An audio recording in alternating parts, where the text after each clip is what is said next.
Welcome.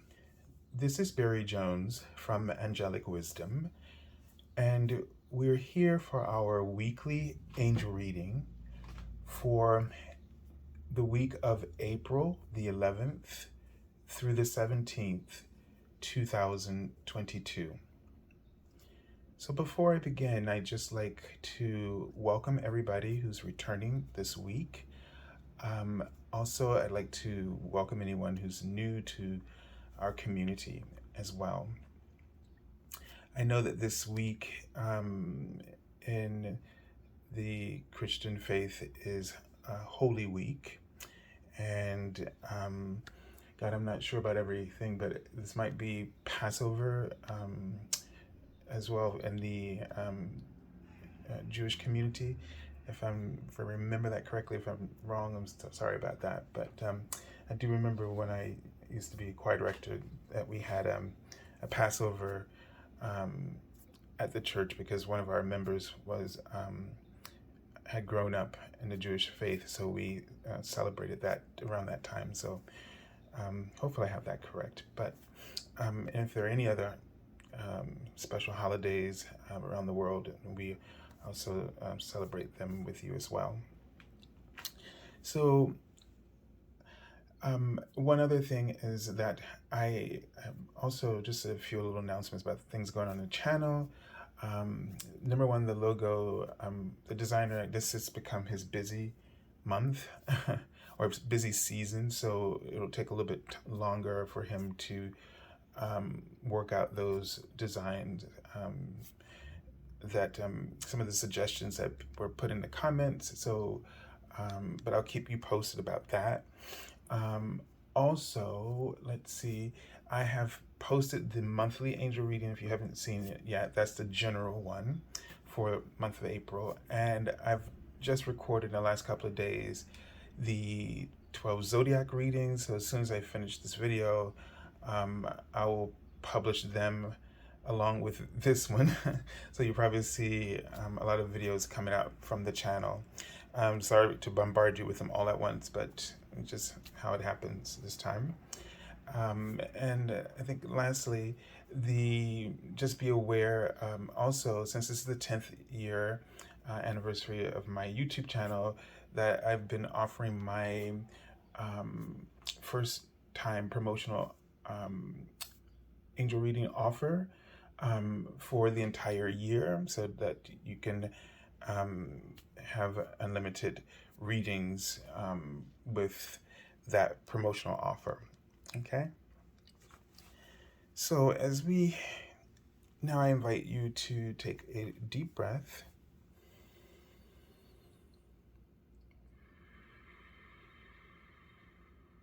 and just really connect in and align with the energies of this week, and to also just align with your heart space, because it's so important for you to be aware of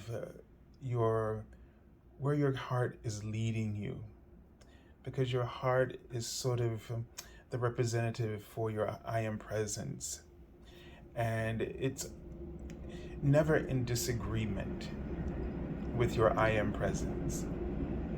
Anything else that you feel in your heart that is of some type of suffering is not a disagreement or not a judgment. You're not being criticized for your actions. You're just being clearly shown that at that moment, whatever it is that you're doing is a detour. And that's a good word to use, because when we take detours, there's usually a road or a way to get back on, right? So it's a temporary. It implies that it's just temporary. And those sometimes things in our lives are some deviations from the path that fulfills us and brings us joy, even though it seems like we're stuck and we're completely out in somewhere and nowhere, okay? And we feel completely lost and hopeless, that this is really temporary. It's really a detour. And sometimes we need to minimize the ego's manner of exaggeration, perfect word. The ego exaggerates, especially fear. So when you see that your fear is being exaggerated, and you'll know by the level of anxiety or panic that you feel, because the only purpose for those emotions is to make you aware that you are taking a detour away from where your higher self wants you to be, because you called forth through every experience. You called forth sort of this culminating vibration, this culminating aspiration. You called it forth, and then your I am present, basically, it just simplified this, is just manifested that right away. It just became it. It is living it, and it's doing so that you can find where you want to be. You can find yourself. So this idea of being confused is really just resisting where you're wanting to go and who you're truly becoming. And the reason that it's a detour, and it will always be temporary, at least in the mind, at least in the idea of your I am presence, is because you can't fight against what you really are and who you truly are and what you truly desire. You can't fight against it long enough. You won't be able to hold out, is the idea. So instead of judging and criticizing when you have negative emotions or when you feel anxiety or have any experience that feels negative to you, just sort of take down that, deflate that sort of the impact of that energy, and just simply remind yourself that this is a good thing, because this is sort of like almost sort of an alert that like those speed bumps on the road just says, oh, hey, I'm going off the road, get back on the road. Oh, hey, I'm going off the road, get back on the road, kind of an idea. Okay, so that you just simply get back on the road. You reorient yourself. Take a moment, take a deep breath, reorient yourself with what it is that truly makes you happy. And if you can't identify it in some way, do anything that you know makes you feel happy. It might be to take a break. It might be to meditate. It may be to take a nap. It may be to playing music or journaling. Whatever it is, anything that you can remember that makes you feel whole and seen and loved, do that. And that will be like you taking a turn on any road that might lead you back to the main path that you were on. And to keep doing that, because the thing is, as you get closer to feeling better, to feeling good, to feeling great, to feeling awesome, the clearer the picture of what it is that you are perceiving and trying to accomplish will come into alignment and into focus. The lens of your spiritual sight will come into focus. You will have clarity. You will achieve clarity ultimately based on doing this thing for yourself. Focusing on finding ways of making yourself feel better, good, great, awesome. And sometimes that's going to be a struggle to do that. It's not going to be always the easiest thing to do. So don't focus on getting it right. Any little direction, any little bit of being able to alleviate that negative emotion is a sign that you have made a turn on a road that is leading to that main road, even though that road may feel far away from you. You're definitely on the right track, and that's what you need to understand. As you feel better, it is telling you that you're on the right track. So keep going. You're on the right track. So keep going.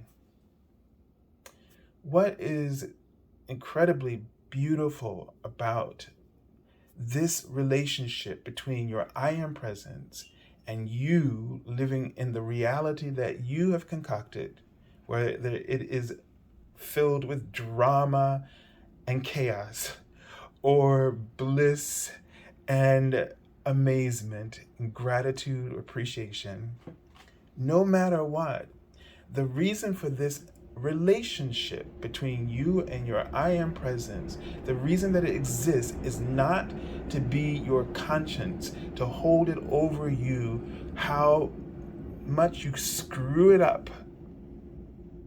That's not the purpose of your I am presence. That's not the purpose of the universe or any deity or whatever way that you relate to the world. You may not even relate to any kind of being outside of yourself except yourself. And you may criticize yourself and call yourself stupid all day long because you don't feel good, and then you realize that you made your bed and now you have to lie in it.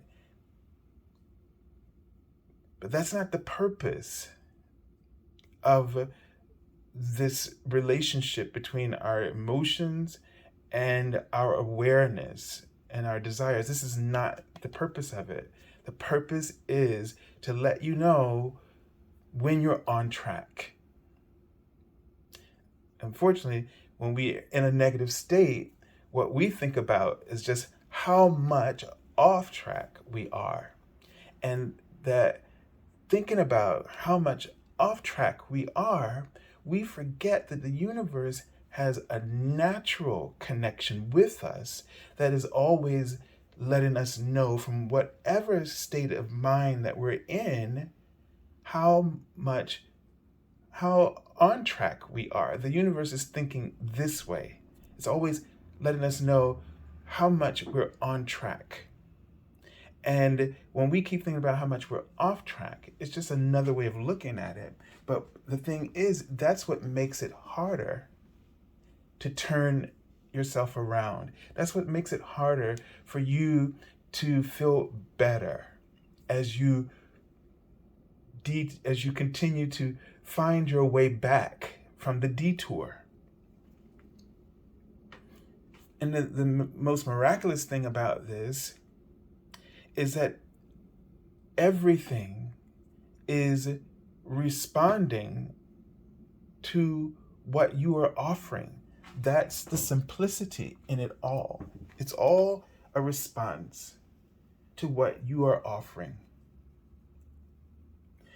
And so if we change the way we look at a situation, such as something is off, and I can either look at this offness as letting me know, ultimately its purpose and intention is to let me know how much on track I am with who I am and what I'm seeking, rather than how much I'm off from all of that. Because if I think like that, then that is what I'm offering, and then that is what I'll notice more of, so that more situations will come to me that will only reflect just how off I am. And then I'll never really be able to see what it is that where I am going, what it is that I truly want. So clarity becomes so remote that it's inconceivable. Are they right here in front of me? Unimaginable. But if I always understand, no matter how crappy the day is going, or within any situation, because just think about, this is like a universal highway, a mass, um, uh, interstates with lots of different highways leading to many different places. As we think about, I'm working on this project or this and this relationship or that and this, all of these interactions in my life have a lane, have a path, have a can be perceived as on track or off track. And the reason why they're focusing on the way that you need to start thinking is because that those two basic ways of thinking and the three-dimensional mindset duality is either to think that that something is alerting you, something is happening for a reason, no matter what the circumstance is, and it's either trying to help me or it's working against me. Familiar? And we do this with people. We do this with, you know, governments, companies, neighbors, strangers. And when we do that kind of thing, that can be dangerous to our relationship in terms of oneness. Humanity being really, we're all one in the universe, right? That oneness, that can be damaging if you see a stranger and your way of thinking is that person is either against you, or that government is against you, or they're for you. So when you do that, if you start cultivating this with your relationship with your I am presence or the universe or whatever you call this, your spiritual team, if you start always thinking, especially with your I am presence, you said, because this is you saying, this is how I believe the world is. And so if you're understanding, no matter what the circumstances are, if it feels off, that feeling is trying to tell you or show you how to get on track. It's not there to tell you, to judge you and criticize you for being off track. And that would be the difference in the struggle you would have to being able to find a way to feel better, so that that detour starts to take you in a direction heading where you want to be and whatever your objective is in that moment. All right, so let's take a look at the archangel that you're going to be working with this week. And it's Archangel Butyalil, okay? And Archangel Butyalil is a universal angel. Now, he oversees, so his etheric retreat is above the earth, in the center of the 4 ascension constellations, according to Diana Cooper, which is Neptune, Sirius, the Pleiades, and oh God, I'm gonna forget one. Let's see if I can. In Orion, okay? And when he steps down his frequency, it comes through the pyramid of Giza. And one of the what he's tasked with, as you can see, he's holding the Earth and the different planets. He basically maintains, along with Archangel Metatron, the equilibrium of all of the constellations. And that balance, or that equilibrium that he maintains is something that's very important. And it's what the card says here: be interdependent. There, like we think about astrology and how all the planets, and they're moving at the various rates of speeds, and have these and that those vibrations influence us with here on earth, right? And it's sort of this interdependence, this awareness that we need to cultivate. But one of the things I wanted to say about this, because this came up in our writing this week, is that what we have to understand is that this equilibrium is maintained. We don't have to think about it, but it's already just maintained, and it's perfect, and it's done in a way that is perfect.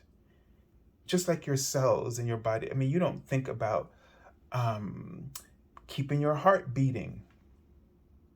You don't have to do that. There are so many little things that go on with us that we don't have to focus on, because they are happening in this rhythm, this, its own, how do I say, there's an intelligence within our bodies that keeps all of these things going and flowing.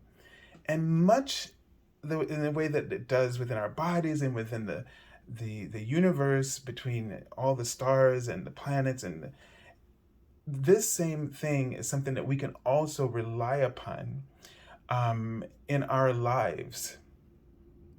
That the universe holds everything in balance, and what we have spiritual laws, like the law of attraction, law of cause and effect, and so forth and so on. And these laws operate. And so what our focus is being in alignment with those laws. And the greatest contribution that we could ever, or attitude that we could ever have, but it's a great contribution, is the law of love.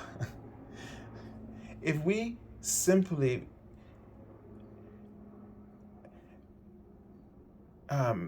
took steps, that every choice that we made was just a contribution of love, but and not that it has to be perfect, but that at every moment you are doing the best you know how to offer, based on all that you've lived and what you've become up to that point, knowing that you're ever evolving.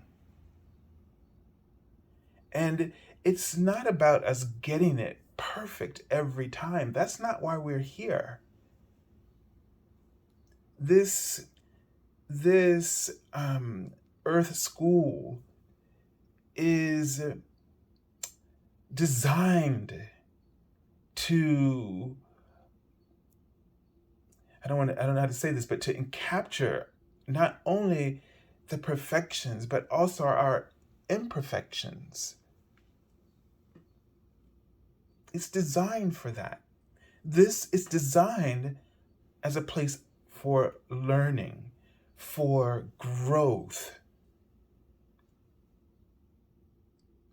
The Earth School in the ascension process is really one of evolution. So that means that nothing is perfect, as in it reaches this point and it remains this way. It's continuously changing, shifting, expanding, reinventing itself, realigning itself, finding new purpose, finding higher principles, or becoming more,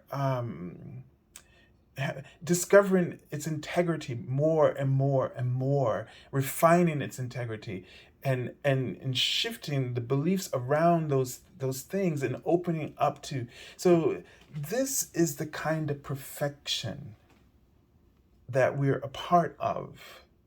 And it's imperfect. It's imperfectly perfect because it's flexible. But when you think about yourself living in your experience, most of the times, most of us feel like we're living in a prison because we're so punitive in how we deal with ourselves and how we deal with each other. And it's one of the reasons why the healing process seems very slow for us. Because we can't let go of this. We, even in our education, it's about being right. It's about getting the right answers instead of developing gifts and talents and giving them the freedom, the room to discover. But in order to discover, you have to explore, you have to experiment, you have to make mistakes.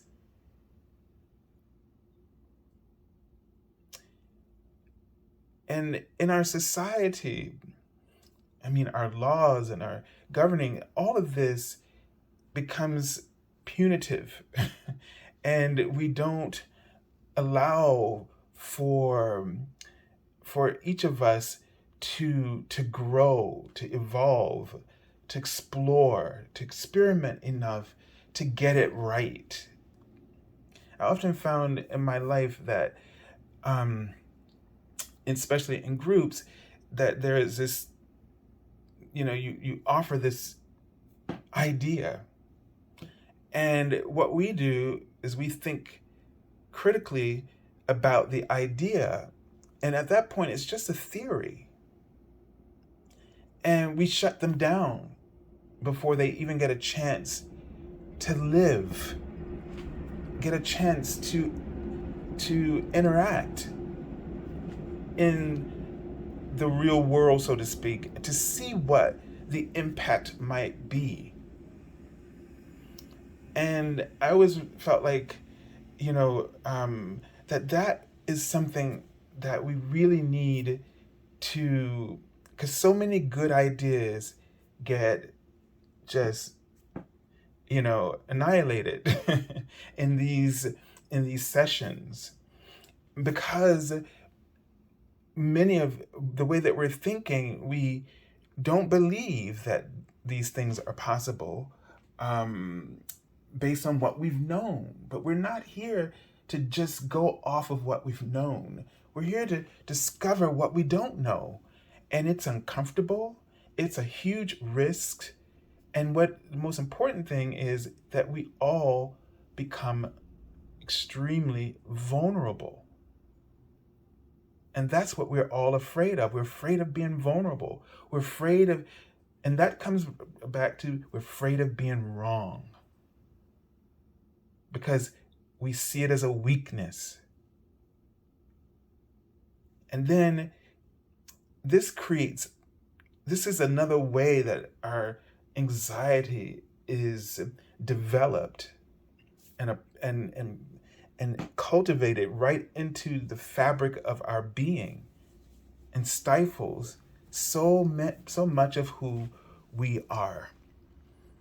Our souls, our I am present is absolute freedom. This is all it ever knows. Any eternal being is in a state of freedom.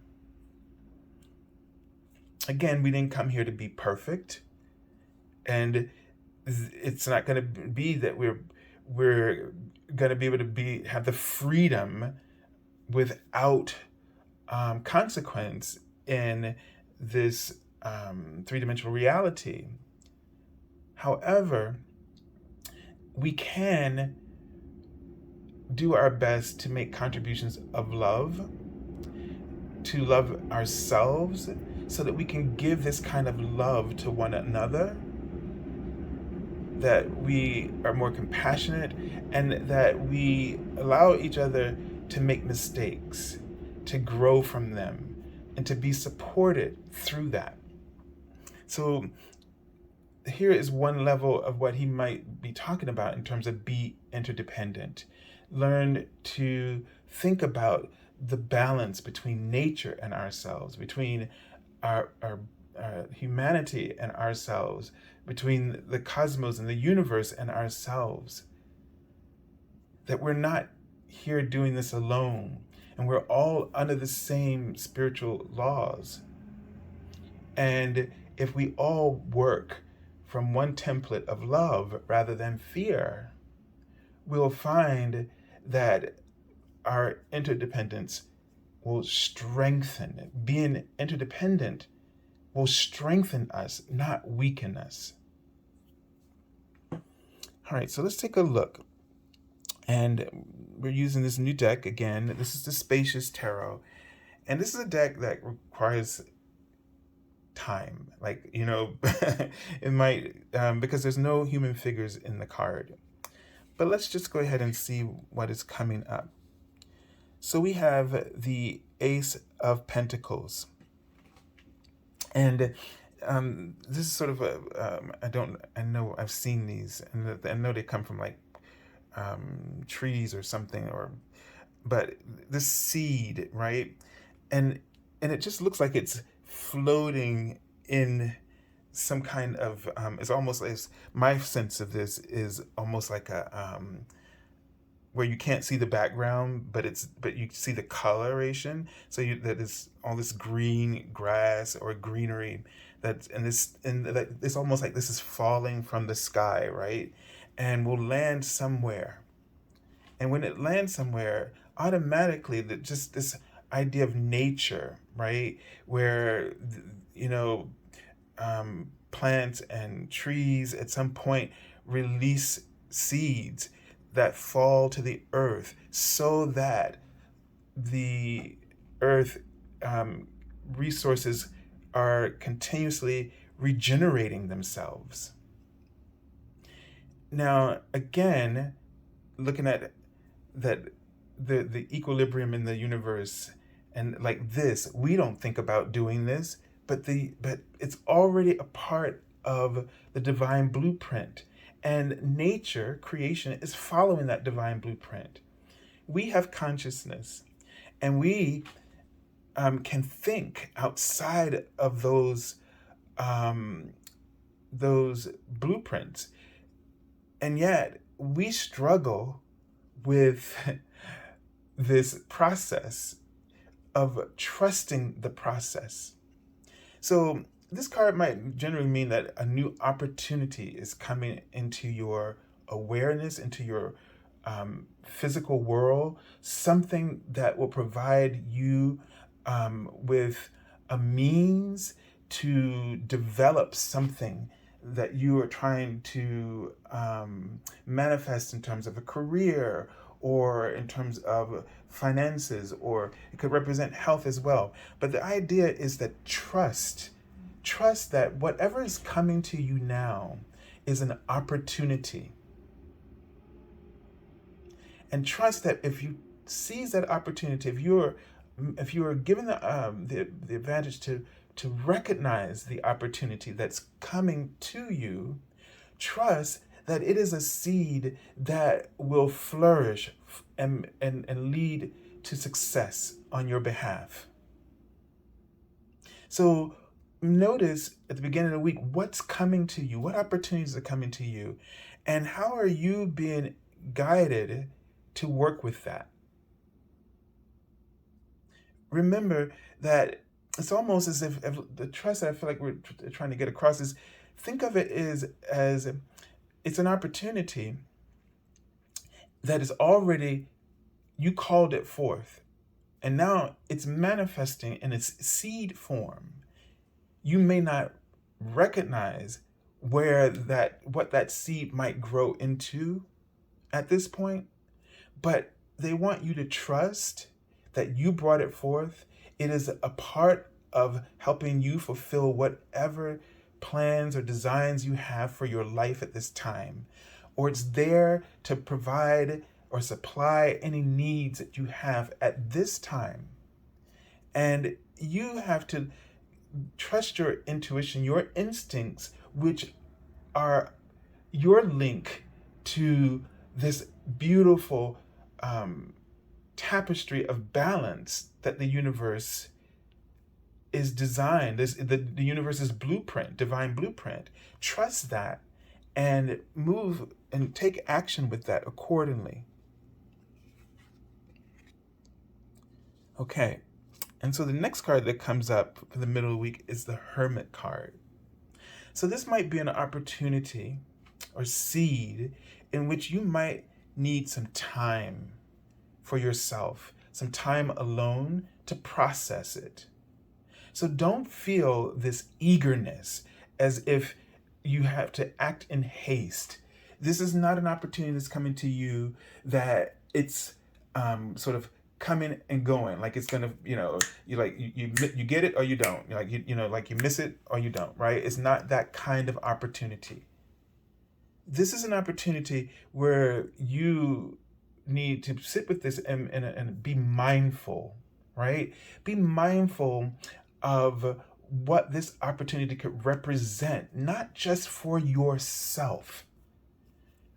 And that is because our ego is always thinking selfishly, mainly because it has a belief system that there's never enough. So it follows the religion of lack, basically.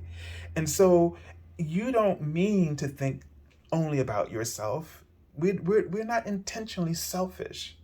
It is out of fear that we do or behave in selfish ways. And so that's why they want you to take your time and be mindful of the opportunity, not just for yourself, but the impact that this opportunity might have on others. They want you to take the time to see it, to be as clear about what this opportunity, where it might lead. Again, I'm very struck by this idea of this seed already being some tree or some plant, right? And the thing is, when we see it, we don't recognize it as such. The opportunities that come in our lives, we don't recognize that we call them into ourselves. We see this thing, it comes, and we don't recognize it readily. We have a connection to it that draws us to it, that causes us to first see it. And so they're saying that you need to sit with it and connect with it until you get a sense from it. So almost be this opportunity whisperer, if you will, and get that opportunity to talk to you a little bit, to show you the divine plan that this will impact not only your life, but will be of service to many others, and for you to figure out what that is. And what I get a feeling of that is that by thinking of how this opportunity that's coming to you, this resource might be of service to yourself and to others, will get you closer to being on track, to figuring out what that path is. I don't know, they just wrote the word statement, and I don't know if they want you to write it down. So I feel like they want you to make a statement about what you know. So a statement, and I feel like what they want you to do is the first, when you first see the opportunity, write a statement that affirms your acknowledgement that this has come into your life for this reason. And then as you sit with it, write another statement about what you now believe based on your thinking and in terms of how this will impact others. Write another statement about how it might impact others, how it will impact you, etc. And then keep doing this each day, where you might say, you might have a plan for it, a specific plan. And you might have several specific plans. Write them down before taking action. The next day, look at those things and say to yourself, which one is calling me now? and then take action on that one and keep writing these statements of affirmation, of declaration, so that it puts you in the mindset of moving on this. Now, the card at the end of the week is the Two of Swords here. And what I'm noticing here is that these two swords, and you have like sort of this, I don't know, icy, looks like a wintry scene, and then you see the water out there is, and the sun is rising, and it's almost as if the water isn't frozen, that something is going to thaw for you, meaning that you might feel stuck, you might feel frozen, you might have these very difficult conditions that are preventing anything from happening. For some reason, I get a sense of patience for the time being. Patience. Like that sun is going to rise, and when it rises at its peak point, it might, each day it's going to melt a little bit more, thaw a little bit more of the environment that is making you feel captive there, right in, or stuck. So, and in the meantime, notice this flower, this little plant here that hasn't flowered yet, but it's growing out of this icy, snowy condition, which means that the thawing, the patience that you're being asked to model is going to eventually yield results. So this mindfulness to the sea, taking your time, this is allowing you to get on track. This process that they're proposing in this week is going to allow you to find your way back onto the path that you've been called upon. Again, this is about, and I already pulled the card from the bottom, the Magician card, but this is about that the universe, working with Archangel Butyalil, will help you, to call in his energy will help you to align with the understanding of the universal laws that holds everything together. Just like the cells in your body do not ask you permission every 5 seconds about what it should do. They automatically have the divine blueprint encoded within in them that they know their function. Your heart beats because it knows its function. Every organ in your body, every constellation, every plant, every blade of grass knows its function. It's in the blueprint.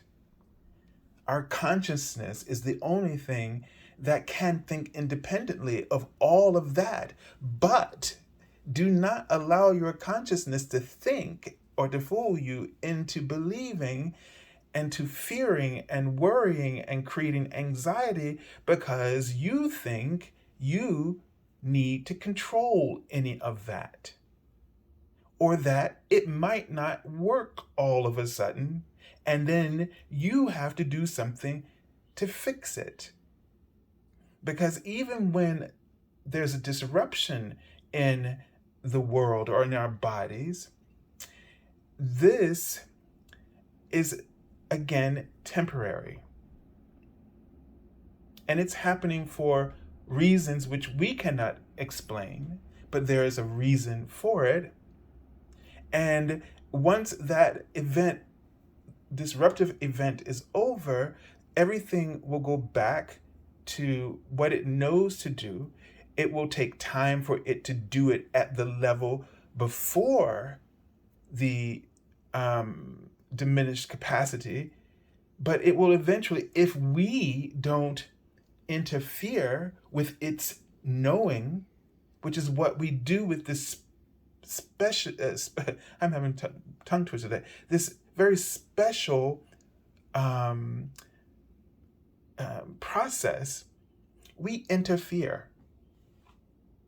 We start worrying. That is interference in all of that.